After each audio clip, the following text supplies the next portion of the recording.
Língua Portuguesa, Gramática, Livro C, Lição 4, Aula 2. Olá, turma, tudo bem? Alguém tem novidades? Eu vi um filme sobre a história dos aviões. Ele falava que um dos inventores do avião é um brasileiro. Sim, Alfa. Ele se chamava Santos Dumont. Veja uma foto dele em um de seus aviões. É ele mesmo. Nossa, ainda era preto e branco. Ah, já faz muito tempo, Beto. O Santos Dumont fez o primeiro voo com seu avião em 1906, há mais de 100 anos. O avião chamava 14 bis. Veja um videozinho curto que mostra o Santos Dumont e o 14 bis.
Ele era um gênio mesmo. Com certeza o Santos Dumont era muito inteligente, Alfa. Mas, mais do que isso, ele era muito esforçado. Ele não sentou e de repente teve a ideia de fazer o avião. Nada disso. Ele estudou muito. Ele fez muitos testes. Antes dele voar com 14 bis, ele voou com balões e dirigíveis. O dirigível é parecido com um balão, mas pode ser guiado como um avião. E o Santos Dumont construiu muitos balões e dirigíveis antes do 14 bis. Ele cometeu muitos erros. Uma vez o balão se rompeu em pleno ar. O Santos Dumont caiu e se machucou bastante. Nossa! Sim. Mas o importante é lembrar que ele estudou muito antes de voar com 14 bis. Ele fez vários testes, errou várias vezes, até acertar. E com a língua é parecido. Temos que estudar muito, fazer os exercícios.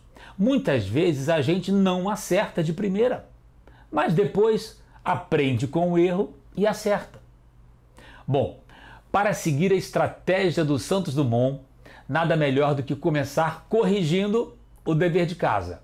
Assim a gente vê o que errou e aprende. Correção do dever de casa.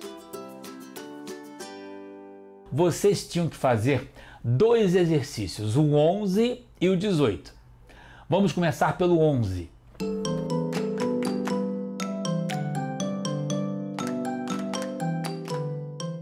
O exercício é um desafio. Deve ser difícil então. O que era para fazer? O exercício pergunta: quem foram os vencedores? Então, precisamos responder a essa pergunta. Mas como fazer isso? Primeiro, copiar 2 vezes a seguinte frase no caderno: Ana Clara, José, Maria, Helena venceram o jogo. Depois, colocar vírgulas em cada uma das frases escritas no caderno. Mas não é para colocar de qualquer jeito.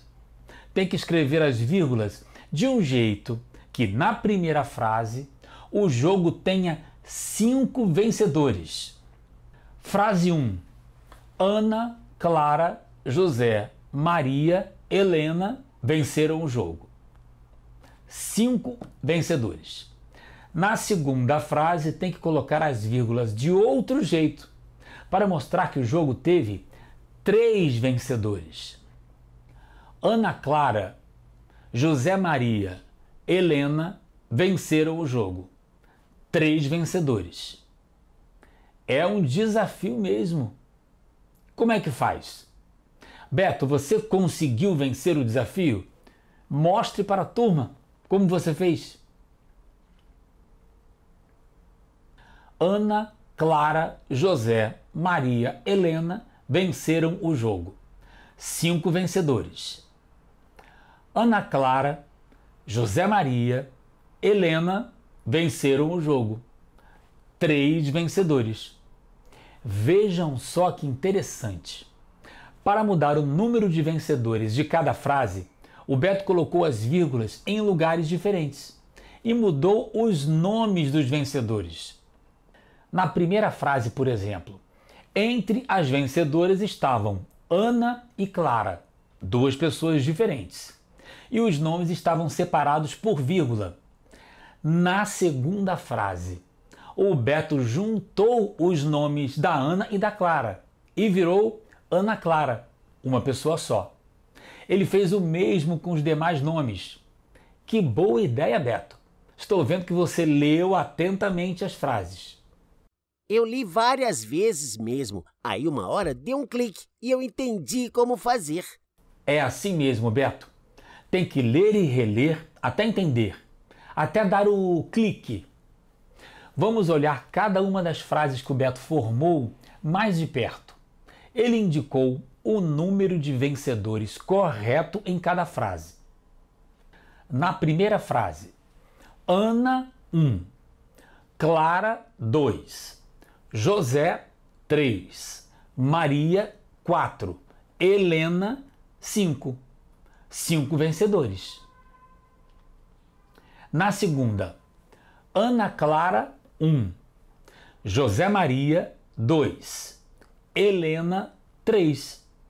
3 vencedores. Beto, parabéns! Você venceu o desafio. Mas ainda tem uma coisinha que podemos melhorar nas frases do Beto. Quem sabe o que é? Eu fiz um pouco diferente. Então mostre para a turma, Alfa. Ana, Clara, José, Maria e Helena venceram o jogo. 5 vencedores.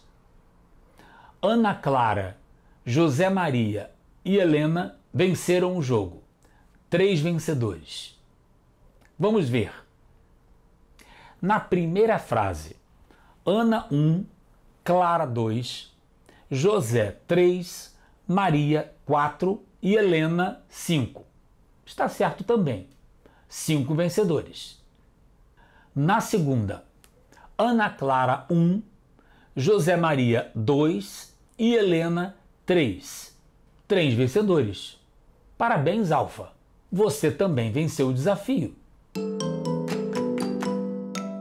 O que mudou da resposta do Beto para a do Alfa?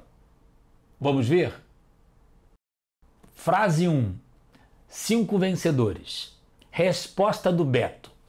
Ana, Clara, José, Maria, Helena venceram o jogo. Resposta do Alfa. Ana, Clara, José, Maria e Helena venceram o jogo. Ah, o Alfa colocou a palavra e entre Maria e Helena. Por que você fez isso, Alfa?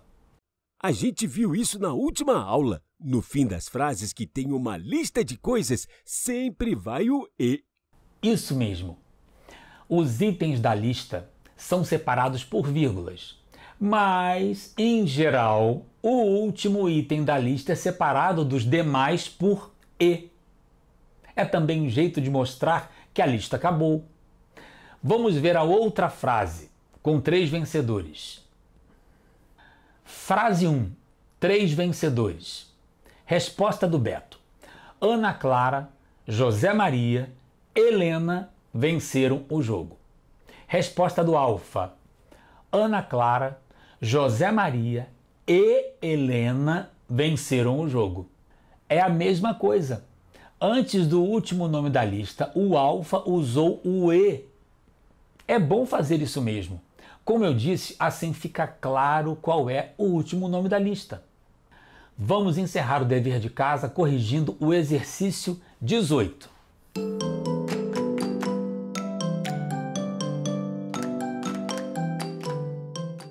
O que vocês deveriam fazer?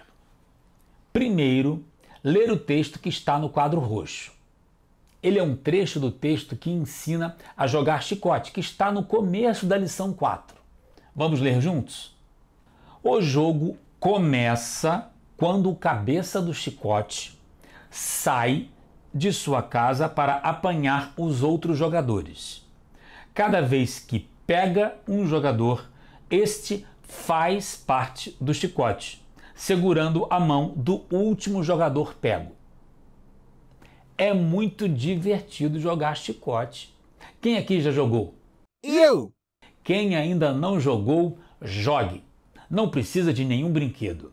Não precisa de computador, celular, nada. Só precisa dos amigos e de energia para brincar. Mas vamos lá. De volta ao exercício. O que mostra esse trecho do texto? Mostra como começa o jogo. Isso mesmo. O texto conta como o jogo começa e como os jogadores devem brincar. A questão A do exercício 18 quer saber qual é o tempo verbal dos verbos do texto. Qual o tempo verbal dos verbos destacados? O tempo é o presente. Presente. Começa, sai, pega, faz. Os verbos mostram que a ação acontece agora. Vamos ver a questão B. Copie esse trecho no caderno, conjugando os verbos destacados no tempo pretérito perfeito do indicativo. A questão B quer que vocês conjuguem os verbos do texto no tempo pretérito perfeito. Que tempo é esse? É o passado.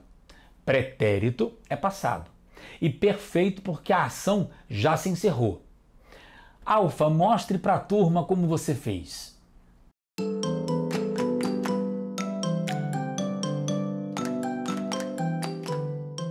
Verbos no tempo pretérito perfeito.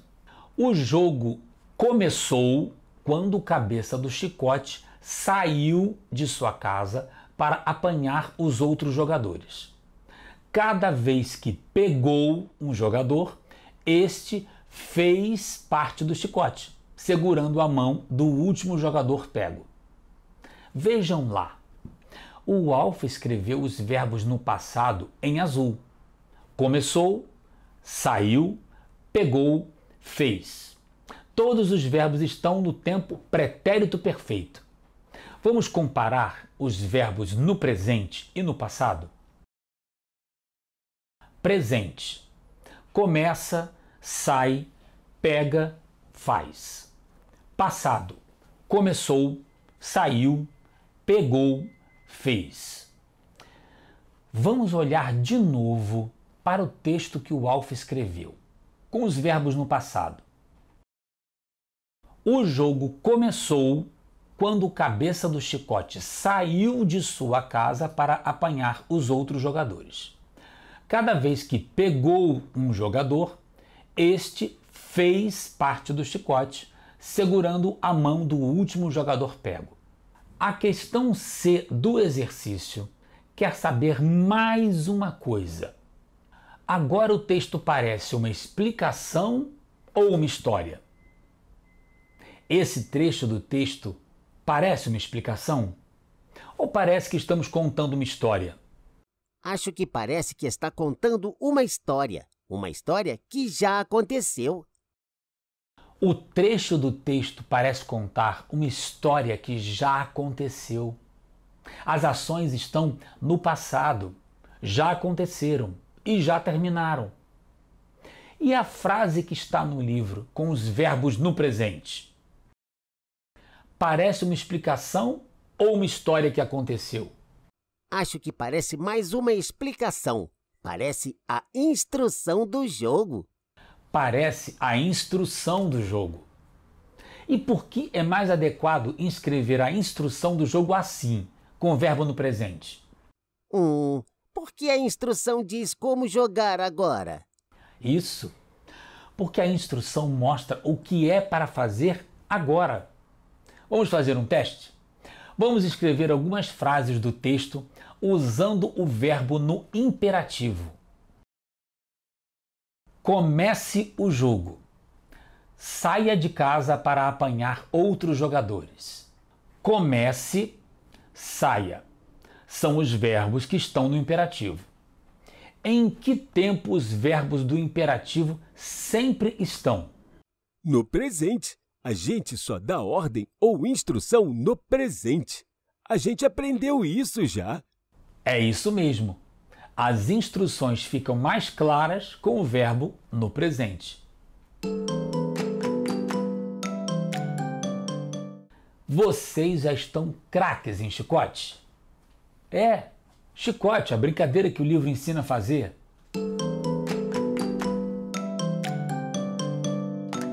Eu sou craque, sou o cabeça do chicote toda vez. E vocês leram as regras antes de jogar? Todas as regras? Vamos ver um trecho das instruções do chicote. Ela está no exercício 12 do livro, na página 43. Tira-se a sorte para ver quem será o cabeça do chicote. O primeiro jogador que forma o chicote. Tem um sinal gráfico diferente nesta frase. Ele aparece muito pouco nos textos. Como ele chama? Parênteses. Parênteses. Primeiro aparece um para abrir os parênteses. Depois, no fim da frase, aparece outro para fechar os parênteses. O texto vai no meio deles, entre o primeiro e o segundo parênteses. E para que o autor colocou os parênteses nesse texto? Vamos ler novamente a frase toda para entender? Tira-se a sorte para ver quem será o cabeça do chicote. O primeiro jogador que forma o chicote. Então, para que os parênteses? Olhem o texto entre parênteses. O primeiro jogador que forma o chicote. Quem é o primeiro jogador que forma o chicote? Sou eu. É o cabeça do chicote. O primeiro jogador que forma o chicote é o cabeça do chicote. Então, o texto entre parênteses é uma explicação. Ele explica quem é o cabeça do chicote. Então, já sabemos, os parênteses podem ser usados para acrescentar uma explicação ou um pensamento ao texto. Vamos escrever isso aqui? Os parênteses podem ser usados para acrescentar uma explicação ou um pensamento ao texto. Essa brincadeira chicote é bem divertida mesmo. Começa pelo nome, chicote. Por que chama chicote? Quem arrisca o palpite? Porque quando a gente brinca, fica se mexendo como se fosse um chicote no ar.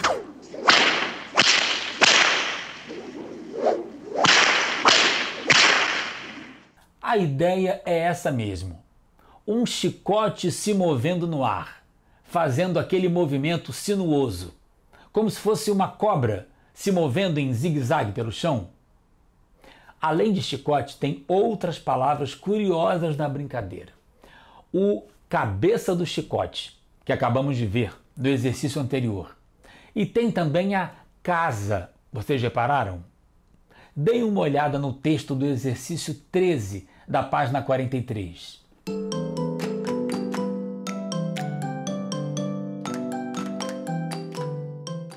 Se os jogadores do chicote se separam, tem que voltar para casa e tornar a dar as mãos. Olhem só. Tem que voltar para casa. Isso quer dizer que acabou a brincadeira? Que vai cada um para a sua casa? Não. Casa é o lugar onde as crianças devem estar quando começa a brincadeira. É isso mesmo. Quando o texto diz: se os jogadores do chicote se separam, tem que voltar para casa, as crianças não precisam ir embora.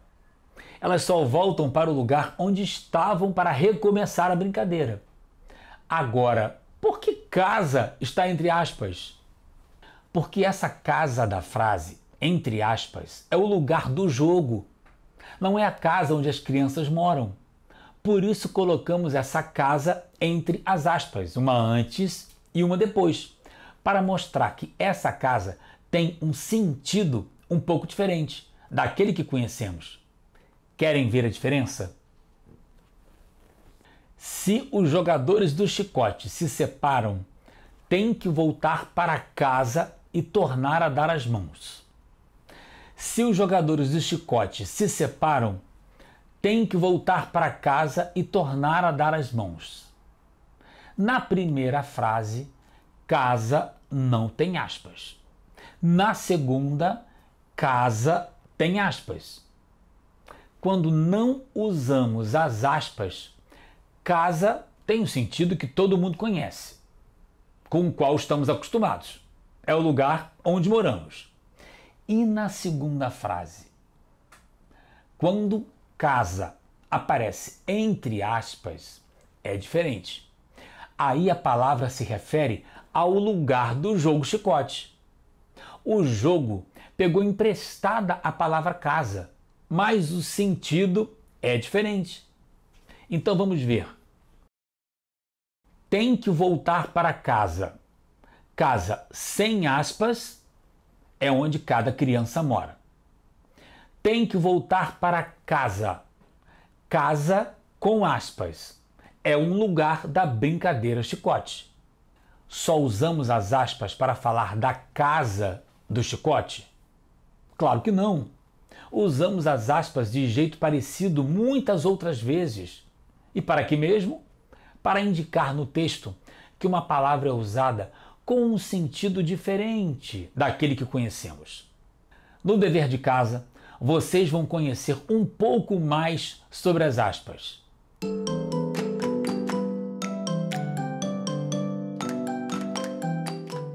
Vocês gostam de história em quadrinhos? Eu amo história em quadrinhos. Eu até coleciono. Eu só gosto dos quadrinhos que têm heróis. Acho que todo mundo gosta, não é? Uns gostam mais, outros um pouco menos. Bom, o nosso livro tem uma pequena história em quadrinhos. Vamos ver?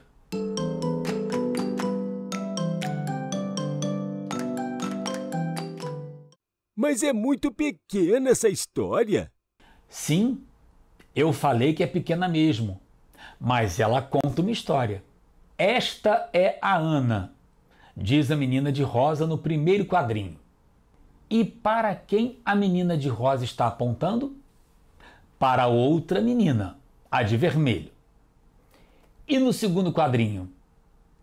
A menina de rosa diz: aquele é o Pedro.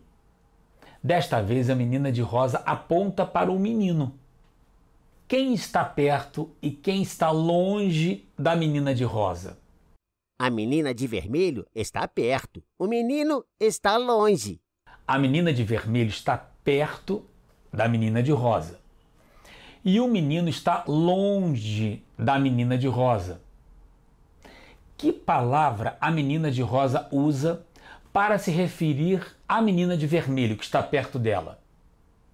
É a palavra em vermelho no quadro. Esta. Esta.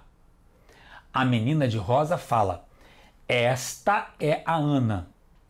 E para se referir ao menino que está longe, que palavra a menina de rosa usa? Aquele. Aquele. Esta para a menina que está perto, aquele para o menino que está longe. Esta e aquele são pronomes demonstrativos. Eles demonstram se alguém ou alguma coisa está perto ou longe da pessoa que fala. Acho que com os quadrinhos já descobrimos a regra para usar os pronomes esta ou aquela. não é? Vamos escrever? Uso dos pronomes demonstrativos. Este e esta, usados para se referir a alguém ou alguma coisa que está perto de quem fala. Aquele ou aquela, usados para se referir a alguém ou alguma coisa que está longe de quem fala. Todos entenderam? Porque eu tenho um desafio para vocês agora. É um desafio e tanto. Vamos ver? Quando Paula brinca com Leila, esta faz de conta que é a mãe. Quando Paula brinca com Leila, aquela faz de conta que é a filha. Agora quero saber, na brincadeira entre a Paula e a Leila, quem é a mãe e quem é a filha? O texto diz que esta faz de conta que é a mãe. Mas quem é esta? A Paula ou a Leila? Olhem bem para a seta. A seta vai de esta para Leila. Acho que é a Leila. É a Leila mesmo, Alfa. Na frase, esta se refere à palavra que está mais perto. É como nos quadrinhos que acabamos de ver, lembram? Usamos o pronome este para nos referirmos a quem está perto. Agora vamos olhar para a segunda frase. O texto diz que aquela faz de conta que é a filha. Mas quem é aquela? Olhem para a seta. Aquela é a Paula. Aquela é a Paula. Então, a Paula é a filha. Na frase, o pronome aquela se refere à palavra que está mais longe.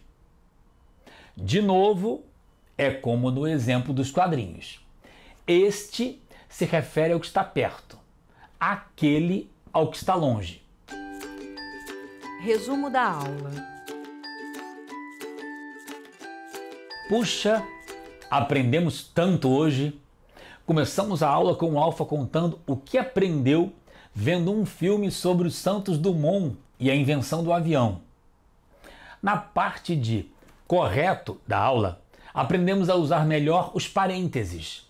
Eles aparecem no texto quando queremos acrescentar alguma explicação ou pensamento na frase. Depois estudamos mais sobre o uso das aspas. As aspas podem ser usadas para mostrar que uma palavra da frase tem um sentido diferente daquele que conhecemos. Já na parte da aula, é assim que se escreve, nós aprendemos a usar os pronomes este e esta e aquele e aquela. Este e esta são usados para se referir a alguém ou alguma coisa que está perto de quem fala. Já aquele e aquela são usados para se referir a alguém ou a algo que está longe. Isso também vale para as palavras da frase. Usamos este e esta para nos referir a palavras que estão próximas desses pronomes na frase. E aquele e aquela para as palavras que estão longe dos pronomes na frase. Dever de casa. Vocês têm 2 exercícios para o dever de casa. Os exercícios 14 da página 43 e 21 da página 47. Estudem, façam os exercícios e, se errarem, não se deixem abalar. Refaçam até aprender. Lembrem-se da história do Santos Dumont, o criador do avião. Até a próxima aula!